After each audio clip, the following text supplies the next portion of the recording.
ሰላም ጤና ይስጥልን ውድ ሪፖርተር ተከታታዮች የሰዓቱን ዜናዎች ቀጥዬ ያሰማችኋለሁ። ለጉብኝት የመጣው ልዑል በነፃነት ተንቀሳቅሶ የጉብኝት ጊዜውን ማሳለፍ ፈልጓል። ጥሬ ገንዘብ የመያዝ ስጋቱ፣ የክፍያ መንገዶቹ አለመመቸት አሳስቦታል። የሲቢኢ ቱሪስት ካርድ ሁሉንም ያቀላል። የትኛውም ሀገር ጥሬ ገንዘብ በእጅ ይዞ ከመንቀሳቀስ በቀላሉ ዶላሮን በካርድ ያዙ። በማንኛውም ኤቲኤም እና ፖስ ማሽን ላይ ያለምንም ተጨማሪ የአገልግሎት ክፍያ ይጠቀሙበታል። ከሀገር ቢወጡም እንደ ልብ ያገለግላል። ሲቢኢ ቱሪስት ካርዱ እግሩ አዲስ አበባን እንደረገጠ ከኢትዮጵያ ንግድ ባንክ ኤርፖርት ቅርንጫፍና ከተርሚናል ቅርንጫፍ ወስደው ቆይታውን ያሳምሩ። የኢትዮጵያ ንግድ ባንክ ሁሌም የሚተማመኑበት ባንክ።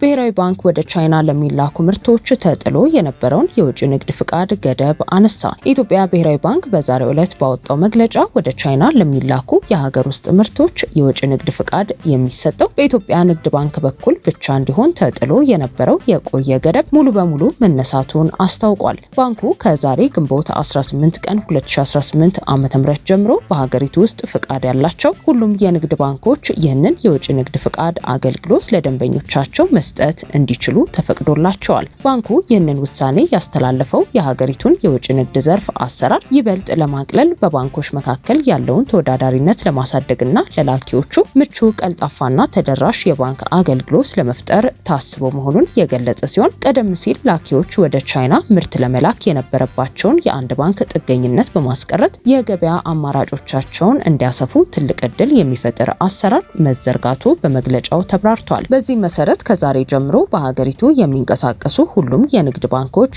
ከተለመዱት የውጭ ንግድና የውጭ ምንዛሬ መመሪያዎች ጋር በተጣጣመ መልኩ ለደንበኞቻቸው የፍቃድ አሰጣጥ አገልግሎቱን በአስቸኳይ መስጠት እንዲጀምሩ የኢትዮጵያ ብሔራዊ ባንክ አሳስቧል። ቀደም ሲል ወደ ቻይና ለሚላኩ ምርቶች የውጭ ንግድ ፍቃድ በኢትዮጵያ ንግድ ባንክ በኩል ብቻ እንዲሆን ተለይቶ የተገደበው በሁለቱ ሀገራት መንግስታት መካከል የተፈረመውን የጋራ የኢኮኖሚና የፋይናንስ ስምምነት መሰረት በማድረግ በወጣው መመሪያ መሰረት ሲሆን ይህ አሰራር በሁለቱ ሀገራት መካከል ያለውን መንግስታዊ የንግድ ግንኙነት ለማሳለጥ የታለመ ቢሆንም በተግባር ግን በግሉ ዘርፍና በላኪዎች ላይ ከፍተኛ የአሰራር መጓተትና የቢሮክራሲ ማነቆችን ፈጥሮ መቆየቱ በተደጋጋሚ መገለጹ አይዘነጋም። የባለቤትነት ማረጋገጫ ያገኙ የኢትዮ ቴሌኮም ባለአክሲዮኖች ፍቃድ ባላቸው የኢንቨስትመንት ባንኮችና ደላሎች በኩል የንግድ ሂሳብ እንዲከፍቱ ተጠየቀ። ከ47377 ባለአክሲዮኖች መካከል 95.8 በመቶዎቹ መስፈርቱን አሟልተዋል ተብሏል። አስፈላጊውን መስፈርት አሟልተው የተረጋገጠ የባለቤትነት ማረጋገጫ ያገኙ 45000 የኢትዮ ቴሌኮም ባለአክሲዮኖች የኢትዮጵያ ካፒታል ገበያ ባለስልጣን ፍቃድ ከሰጣቸው የኢንቨስትመንት ባንኮች የዋስትና ሰነዶች አከፋፋዮች ወይንም ደላሎች ዘንድ በአካል በመሄድ ሂሳብ መክፈት እንደሚጠበቅባቸው የኢትዮ ቴሌኮም ዋና ስራ አስፈጻሚ ፍሬህይወት ታምሩ አሳስበዋል። ዋና ስራ አስፈጻሚዋ ይህንን ያሉት ኩባንያው በኢትዮጵያ የሰነደ መዋለ ንዋይ ገበያ ላይ በይፋ መመዝገቡንና ቀጣይ ሂደቶችን አስመልክቶ ዛሬ ግንቦት 18 ቀን 2018 ዓ.ም ለጋዜጠኞች በሰጡት መግለጫ ነው። ዋና ስራ አስፈጻሚዋ ፍሬህይወት ታምሩ እንደገለጹት ለህዝብ ይፋ ከተደረገው የ10 በመቶ የአክሲዮን ሽያጭ ከተሳተፉ 47377 ባለአክሲዮኖች መካከል አስፈላጊውን መስፈርት አሟልተው የተረጋገጠ ድርሻ ባለቤት መሆን የቻሉት 95.8 በመቶዎቹ ናቸው። ኩባንያው በይፋ በአክሲዮን ማህበርነት መመዝገቡንና አክሲዮኖቹ በካፒታል ገበያ ባለስልጣን ዝርዝር ውስጥ መካተታቸውን ተከትሎ ባለአክሲዮኖች በአክሲዮን ገበያ ወይንም ስቶክ ማርኬት ላይ አክሲዮኖቻቸውን በነፃነት ለመሸጥ፣ ለመግዛት፣ ለማዘዋወርና በአጠቃላይ ለማስተዳደር ሙሉ ህጋዊ መብት እንደሚያገኙ ጠቅሰዋል። በርካታ ባለአክሲዮኖች ቀደም ሲል ያላሟሏቸው መረጃዎች ስለነበሩ እነዚያን ሰነዶች የመመርመርና የማሟላት ስራ ከፍተኛ ጊዜ ተወስዶ መሰራቱን የገለጹት ዋና ስራ አስፈጻሚዋ አክሲዮኖችን የመደልደልና የማጽደቅ ስራ በስኬት ተጠናቆ በካፒታል ገበያ ባለስልጣን በኩል ሙሉ በሙሉ መጽደቁን አረጋግጠዋል። ባለ አክሲዮኖች ባለቤት ለመሆን ማቅረብ ስለሚገባቸው ዘርዘር ያሉ መረጃዎችንም እንደዚሁ የገለጽንበት ነው የነበረው ሂደቱ ማለት ነው። ስለዚህ አክሲዮን ከገዙ በኋላ ስናደርግ የነበረው ምንድነው? እነዚህ መረጃዎች ተሟልተዋል ወይ? የኢትዮጵያ ካፒታል ገበያ ባወጣው መመሪያ መሰረት ባለቤት ለመሆን የሚያበቃቸውን ሁሉ መረጃዎች ባልቀረቡበት ደግሞ ባለአክሲዮኖችን እያነጋገርን በርካታዎቻችሁ አጭር መልእክት ሲደርሳችሁ ነበር እንደዚሁም ስንደውልላችሁ ነበር መረጃዎችን እንድታሟሉ ማለት ነው ይህን ስናረግ በዋናነት በርከት ያሉ ባለአክሲዮኖች ናሽናል አይዲያቸውን ያላካተቱበት ወይም ደግሞ አታች ያላደረጉበት ያላስረከቡበት ሂደት ስለነበረ ይሄን የማጥራት ሂደት በሰፊው ስንሰራ ቆይተናል ማለት ነው ይሄ እንግዲህ ቬሪፊኬሽን የምንለው የቀረቡ መረጃዎች የተሟሉ ስለመሆናቸው የመመርመር የማሟላት ስራ ረጅም ጊዜ ተወስዶ ተሰርቷል ማለት ነው ይህ ከተደረገ በኋላ ሌላኛው ትልቁ ምዕራፍ ምንድነው ካላችሁ እነዚህን አክሲዮኖች የመደልደል ስራና በውስጥ በኢትዮ ቴሌኮም የስራ አመራር ቦርድ የማጸደቅ ሂደቱን ተከትሎ ማለት ነው ባለው የኦቶራይዜሽን ስልጣን ባለው አካል ይሄንን የማጸደቅ መደልደሉ ማለት ነው የማጸደቅ ስራ ሰርተናል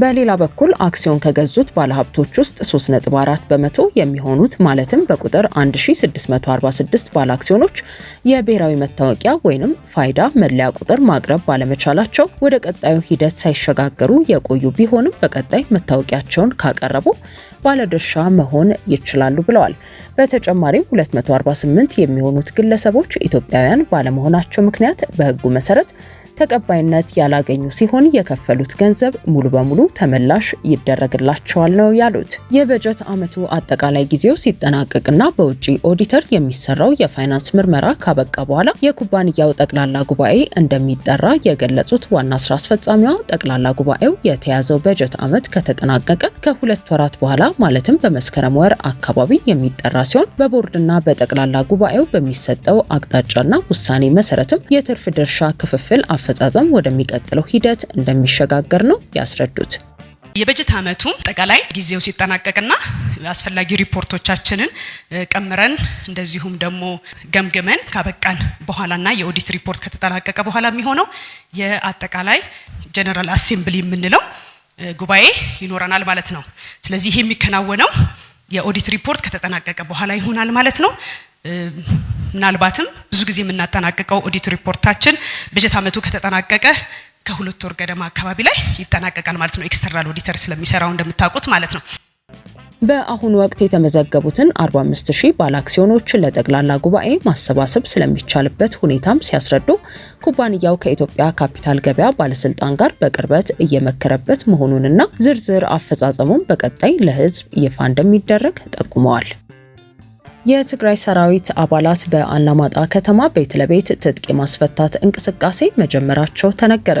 የቀድሞ የሰራዊቱ ተዋጊዎችና የአካባቢው ሚሊሻዎች መኖሪያ ቤት በሌሊት ጭምር እንደሚፈትሹም ነው የአካባቢው ነዋሪዎች የጠቆሙት። የማንነት ጥያቄ በሚነሳበትና የህወሓት ወታደራዊ ክንፍ በሆነው የትግራይ ሰራዊት ቁጥጥር ስር የምትገኘው አላማጣ ከተማ ከሰሞኑ ፖለቲካዊ ስጋት በርትቶባታል። ከተማዋ የዳግም ጦርነት ድባብ ያረገዘባት ሆናለች ሲሉ ለሪፖርተር አስተያየታቸውን ያጋሩ የከተማዋ ነዋሪዎች በተለይም የትግራይ ሰራዊት አባላት በከተማዋ የሚገኙና የጦር መሳሪያ በእጃቸው አሉ የተባሉ የቀድሞ የሰራዊቱ አባላት ሚሊሻዎችና ታዋቂ ግለሰቦችን ትጥቅ ማስፈታትና በግዳጅ ወደ ሰራዊቱ እንዲቀላቀሉ የማድረግ እንቅስቃሴ መጀመራቸውን ተናግረዋል። ከዚህ ቀደም የነበረው የጊዜያዊ አስተዳደሩ መዋቅር ከፈረሰ በኋላም የሰራዊቱ አባላት በከተማዋ የሚያደርጉት እንቅስቃሴ በህዝቡ እንዳልተወደደና ስጋት እንደጨመረ ነው ነዋሪዎቹ የገለጹት። እነሱ ጋር ፍቅር ስለሌለው ማለት ነው።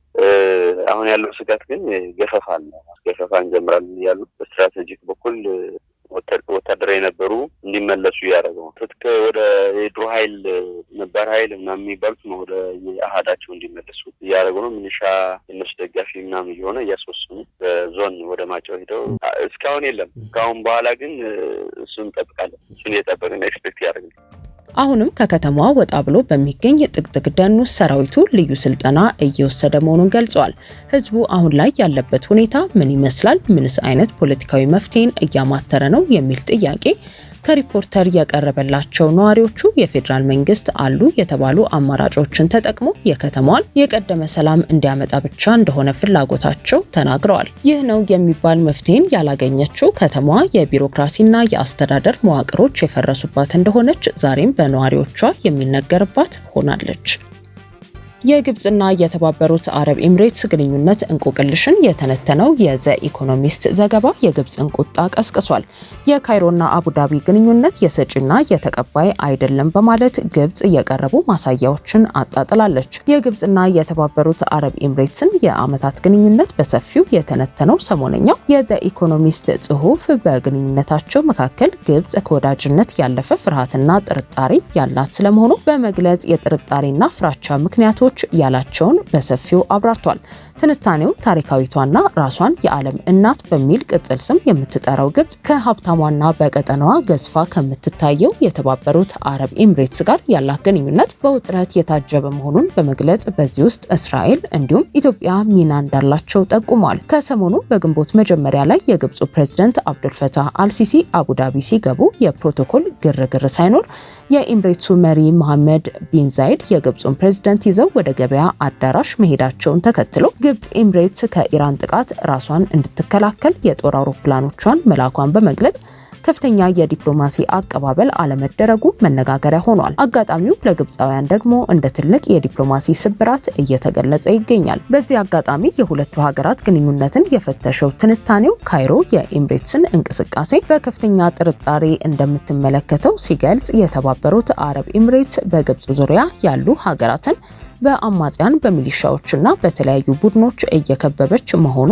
ያሰጋታል ተብሏል። ለምሳሌ በሱዳን ኤምሬትስ በዘር ማጥፋት ወንጀል የሚከሰሰውን የፈጥኖ ደራሽ ኃይል ትደግፋለች የሚለው ክስ፣ በሊቢያና በሶማሊላንድ የገንዘብና የፖለቲካ ድጋፍ በማድረግ የግብጽን ጥቅሞች የሚጋፋ አካሄድ መኖሩ እንዲሁም በዋነኛነት ግብጽ በታላቁ የኢትዮጵያ ህዳሴ ግድብ ግንባታ ሳቢያ ያኮረፈቻት ኢትዮጵያ ጋር ከጠቅላይ ሚኒስትር አብይ አህመድ መንግስትና ከእስራኤሉ ጠቅላይ ሚኒስትር ቤንያሚን ኔታንያሁ ጋር ያላት የጠበቀ ግንኙነት ካይሮን እንቅልፍ እየነሱ መሆኑ ተመላክቷል። በአንጻሩ ኤምሬትስ ደግሞ ግብጽን ውለታ ቢስ አድርጋ እንደምታይና ለዚህም በ2023 የፈረንጆቹ ዓመት ግብጽ በከፍተኛ ዕዳና የኢኮኖሚ ውድቀት አፋፍ ላይ በነበረችበት ወቅት በቢሊዮን የሚቆጠር ዶላር በማፍሰስ ከውድቀት የታደገቻት ኤምሬትስ መሆኗ እንደ ማሳያ ተጠቅሷል። በተጨማሪም በቅርብ ጊዜ ኢራን በኤምሬትስ ላይ ጥቃት ስትሰነዝር ግብጽ ወታደራዊ እርዳታ ወዲያውኑ ከመላክ ይልቅ ውጥረቱ እንዲረግብ ዲፕሎማሲያዊ ጥረት ማድረጓ አቡዳቢን እንዳስቆጣ ይነገራል። ኤምሬትስ ከዚህ ቀደም ተመሳሳይ አቋም የያዘችውን ፓኪስታንን ከ3 ቢሊዮን ዶላር በላይ ብድር በአስቸኳይ እንድትመልስ በማስገደድና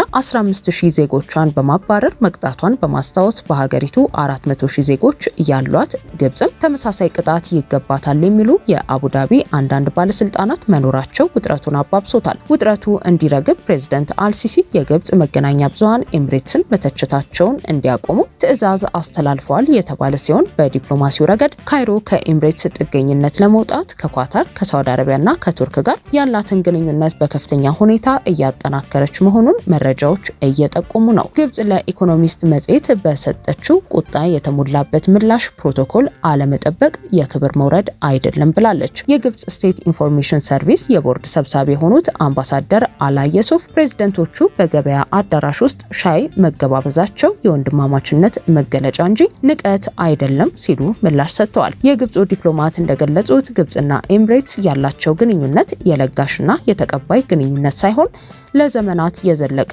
አጋርነት ነው ብለዋል። አክለውም በመቶ ሺዎች የሚቆጠሩ ግብጻውያን በኤምሬትስ ውስጥ መኖራቸውና መስራታቸው የሁለቱን ሀገራት ህዝባዊ መሰረት የሚያጠነክር እንጂ በትንታኔው እንደተገለጸው ሰራተኞችን የማባረር ዛቻ የለም ሲሉ አስተባብለዋል። ግብጽ ከሌሎች ሀገራት ጋር የምታደርገው ግንኙነት ውጥረቶችን ለማርገብና ደም መፋሰስን ለመከላከል እንጂ ለኤምሬትስ ታማኝ ከመሆን ጋር አይገናኝም ያሉት የግብጹ ባለስልጣን ግብጽ ቀውሶች ወደ መላው ቀጠና እንዳይስፋፉ የምታደርገው ተከታታይ ጥረት የኤምሬትስን ጨምሮ የሁሉንም ቀጠናዊ አጋሮች የኢኮኖሚና የደህንነት ጥቅም የሚጠብቅ መሆኑን አስታውቀዋል።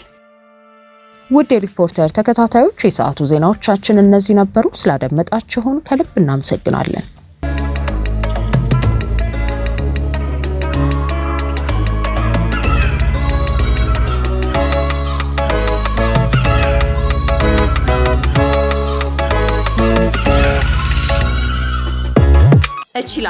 እችላለሁ በሚል መሪ ቃል የአደይና ዛሃራ የቁጠባ ሂሳቦችን በመክፈት ከ500 ብር ጀምሮ ስትቆጥቢ የተለያዩ የባንካችን የዲጂታል አማራጮችን በመጠቀም ግብይት ስትፈጽሚ የ25 BYD ሲገል መኪና ሽልማት እጩ የሚያደርጉሽ የዕጣ ቁጥሮች ይደርሱሻል።